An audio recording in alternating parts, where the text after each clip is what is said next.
호감이 가는 이성과 사귀는 단계가 되기 전에 불확실한 상태의 감정을 썸이라고 하죠. 뭐 썸 탄다, 썸남, 썸녀 그런 말들을 씁니다. 10여 년 전에 개그 콘서트에는 두근두근이라는 코너가 있었습니다. 그 코너가 뭐야 하시겠지만 아마 뚜루뚜뚜 뚜루뚜뚜 이런 배경음악을 들으면 좀 기억이 나실지도 모르겠어요. 소꿉친구인 남녀가 썸 타는 내용의 개그를 보여준 적이 있어요. 오랜 친구로 서로 잘 알고 친밀한 사이지만 사귀는 사이는 아니죠.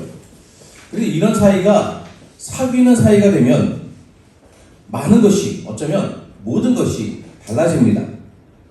두 사람의 관계는 이전과는 완전히 달라져요. 어느 드라마에서는 오랜 친구가 서로의 감정을 확인하고는 묻는 장면이 등장합니다. 그럼 이제 우린 무슨 사이야? 여기서 우리 좋은 친구지 하면은 그냥 끝나는 겁니다. 그때는 더 깊은 사이, 이전의 친구로는 정의할 수 없는 또 다른 사이가 되는 것 아니겠습니까?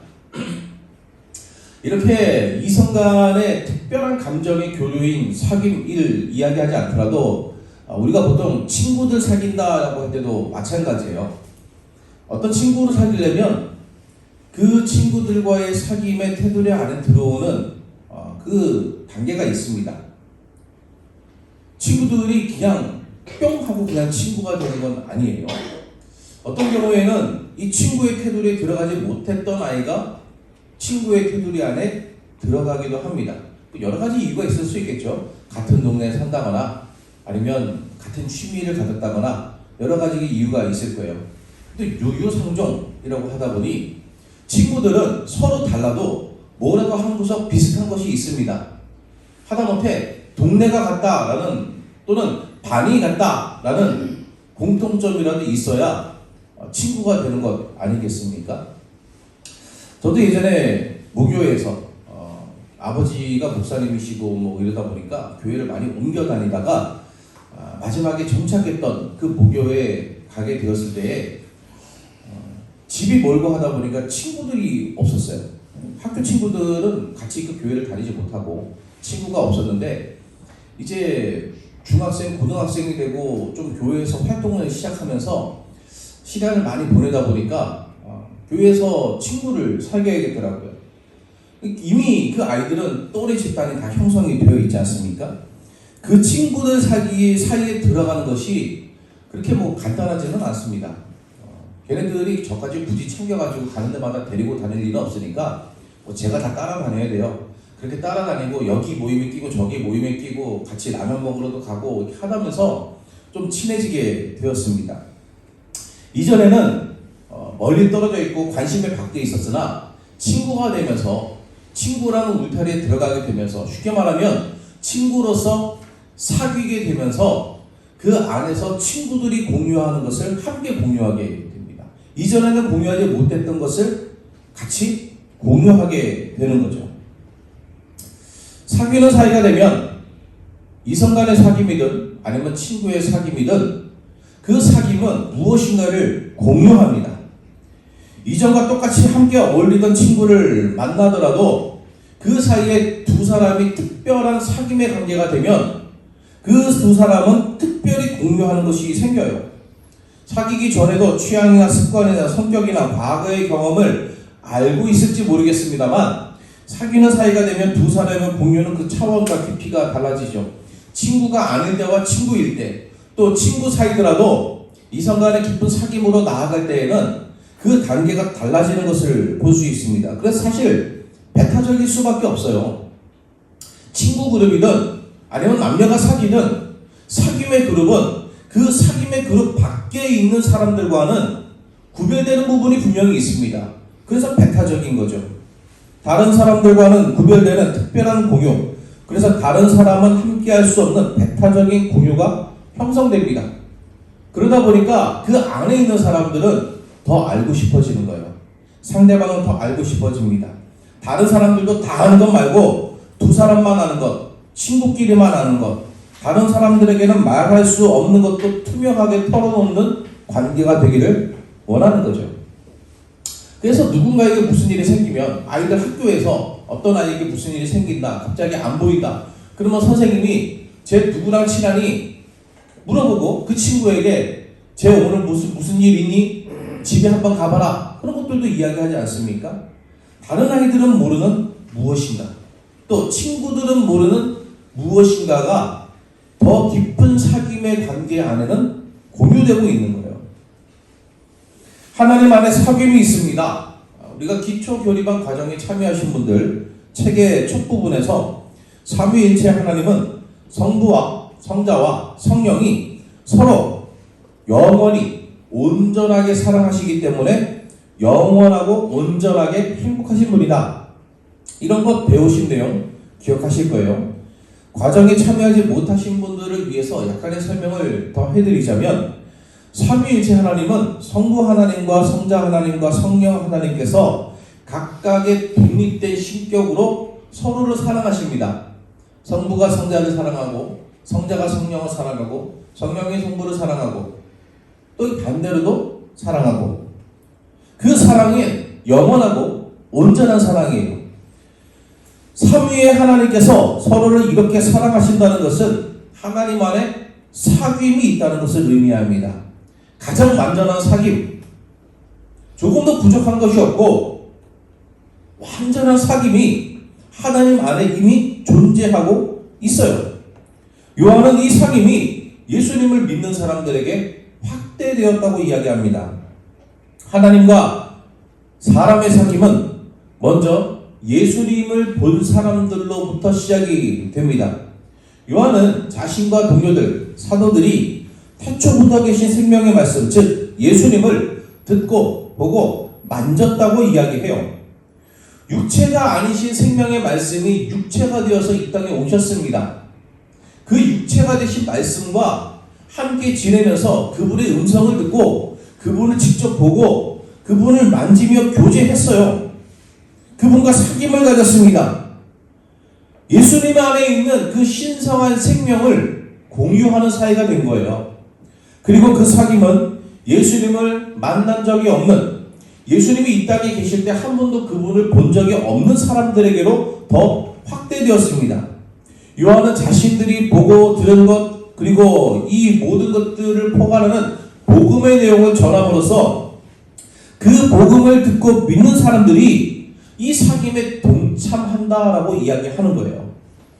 하나님 안에 있는 사귐이 예수님을 보고 들은 사람들에게로 확대되고, 또 그 사귐은 예수님을 직접 보지 못했더라도 복음을 듣고 예수님을 믿는 사람들에게도 더 확대되는 것입니다. 이렇게 하나님의 사귐은 점차 새로운 가족에게로 확대되어 가는 거죠.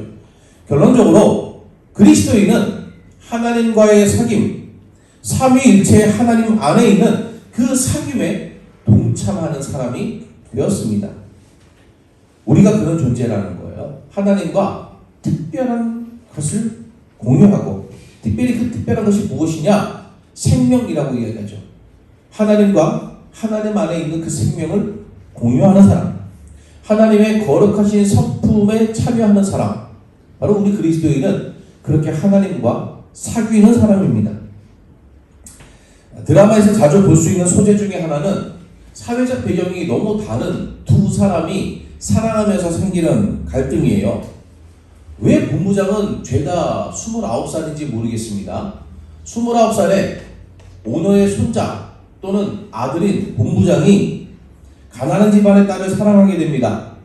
그 사회적 배경이 두 사람의 사랑의 걸림돌이 되는 것, 이거 굉장히 뻔한 클리셰 아닙니까? 경제적인 격차가 아니더라도 도덕적인 밝음과 어둠에 속하는 환경에서 살아온 남녀가 사랑하는 이야기도 있어요. 어떤 사람은 어둠의 세계에 몸을 담고 있습니다. 그 사람을 사랑하게 되는 또 다른 사람은 밝은 환경 속에서 자랐어요. 그런 관계 속에서 종종 이야기하는 것이 등장하죠. 나 같은 사람은 당신에게 어울리지 않아요. 내가 어떤 사람인지 알면 나를 사랑할 수 없을 거예요. 하나님과 우리의 사귐에도 그런 걸림돌이 있습니다. 하나님과 우리 사이의 격차가 너무 커요. 하나님은 우리와 너무 다르시다는 겁니다. 하나님은 빛이십니다. 멋진 사람 볼 때에 이 뒤에서 후광이 나는 것 같다. 그런 이야기도 하지 않습니까? 그런 수준이 아니라 하나님은 그냥 빛 그 자체입니다. 물리적인 빛이 아니라 우리 눈에 무언가를 밝게 보이게 만드는 빛이 아니라 하나님만이 가지신 거룩한 성품, 그 어떤 피조물도 가지지 못한 범접할 수 없는 순수한 선함 그 자체를 빛이라고 이야기합니다. 잘 보이지 않았던 것들도 밝은 빛 아래에서는 선명하게 드러나지 않습니까? 커튼을 걷어 창문으로 햇빛이 쏟아져 들어오면 방 안에 먼지가 얼마나 많이 떠돌아다니는지 보일 때가 있어요. 그 모를 때는 숨을 잘 쉬었습니다. 그런데 갑자기 그 햇빛에 먼지가 잔뜩 돌아다니는 것을 보게 되면 어때요? 왠지 숨을 쉬면 안 될 것 같은 그런 기분이 들지 않습니까? 그 밖으로 나가서 거실로 나가면 어때요? 거기는 공기가 깨끗하네. 숨을 쉽니다. 근데 거기도 커튼을 열어보면 방이랑 똑같아요. 먼지가 확 돌아다닙니다. 어두울 때는 보이지 않지만 밝으면 그 먼지가 다 보이는 거예요. 내가 저런 걸 마시고 있었나 싶은 생각이 들 정도로. 어두운 데서는 옷에 묻은 얼룩이 잘 보이지 않겠지만 밝은 곳으로 가면 옷에 그 작은 짬뽕 국물 하나 튄 것도 다 보입니다. 짜장면 한 방울 튄 것도 다 보입니다. 밝은 빛 아래에서는 다 보이는 거예요. 빛이신 하나님 앞에서 우리가 그렇습니다. 이사야 선지자는 하나님의 영광을 보았을 때 화가 나요. 망하게 되었도다 이야기했어요. 베드로는 자신을 찾아온 예수님을 만났을 때에 예수님 앞에 엎드려서 주여 나를 떠나소서 나는 죄인입니다 고백했어요. 하나님 앞에서는 우리의 어둠이 드러납니다. 우리의 죄가 드러납니다. 숨길 수가 없어요. 어둠의 세계에서 평생 살아온 사람이 그렇게 사는 것이 당연하다고 한 번도 그 삶을 의심해 본 적 없는 사람이 선하고 순수한 사람을 만났을 때에 자신이 얼마나 엉망진창으로 살아왔는가 하는 것을 느끼고 부끄러움을 느끼게 됩니다. 그게 우리 모습이에요. 그렇게 우리 모습 그대로는 도무지 하나님과 사귈 수가 없다는 거죠.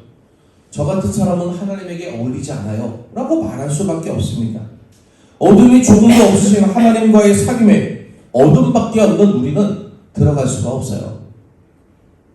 그런 우리가 하나님과의 사귐에 들어갈 수 있는 유일한 방법이 무엇입니까? 본문에서 요한은 자백이라고 이야기합니다. 하나님께서는 우리와의 사귐을 위해서 아들을 주셨어요. 우리에게는 하나님과 사귈 수가 없는 죄가 있기 때문에 그 죄의 문제를 해결하고 우리가 하나님과 사귈 수 있는 근거를 마련하시고자 아들을 주셨습니다. 근데 우리에게 어둠이 없다, 죄가 없다고 이야기하는 것은 우리 죄를 위해서 아들을 주신 하나님을 거짓말하는 자로 만드는 거예요.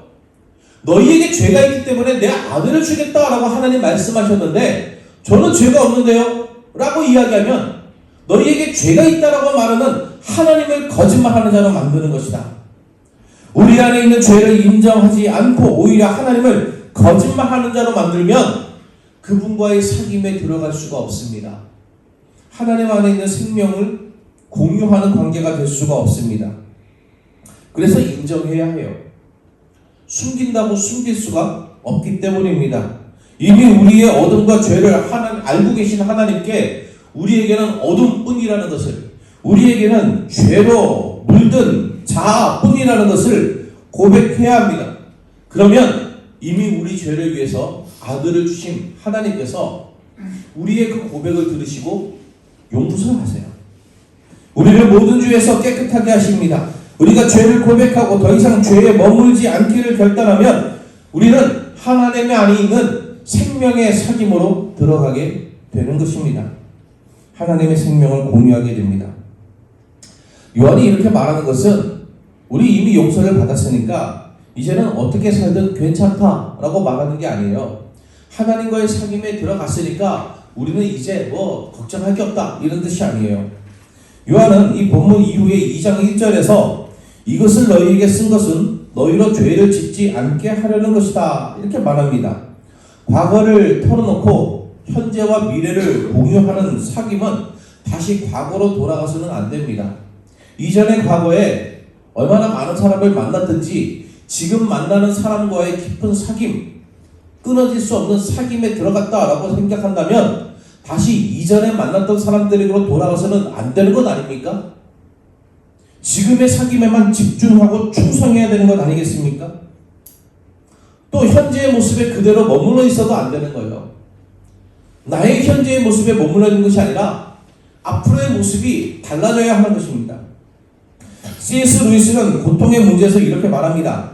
사랑은 그 연인이 아름다움을 잃어도 사랑할 수 있지만 아름다움을 잃었기 때문에 사랑하는 것은 아닙니다.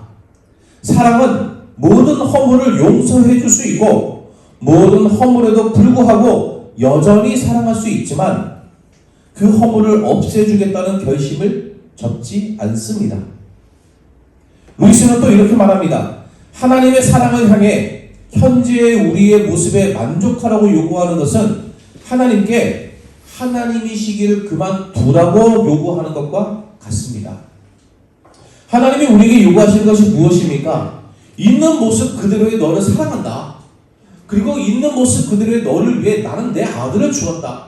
그리고 너는 있는 모습 그대로 머물러 있지 말고 내가 원하는 모습으로 나와 사귀어라. 하나님이 우리에게 요구하시는 것이 그거라는 거예요. 우리가 죄를 고백하면 하나님께서는 우리의 죄를 용서하시고 우리를 하나님과의 영원한 사귐으로 성부와 성자와 성령의 사귐으로 초대하십니다. 하나님과 사귀며 어둠을 떠나 빛 가운데 거하기를 하나님의 거룩한 성품을 공유하기를 원하십니다. 바로 이 사귐에 우리가 들어가기를 원합니다. 아멘. 빛 가운데 거하기를 원합니다. 어둠을 떠나기를 원합니다. 이미 어둠 가운데 있는 우리를 빛의 사귐으로 부르신 하나님께 감사하며 빛에 거하는 삶이 되기를, 어둠을 버리고 빛 가운데 거하는 삶이 되기를, 빛 가운데서 하나님의 생명을 공유하는 깊은 사귐으로 나아가기를 간절히 원합니다.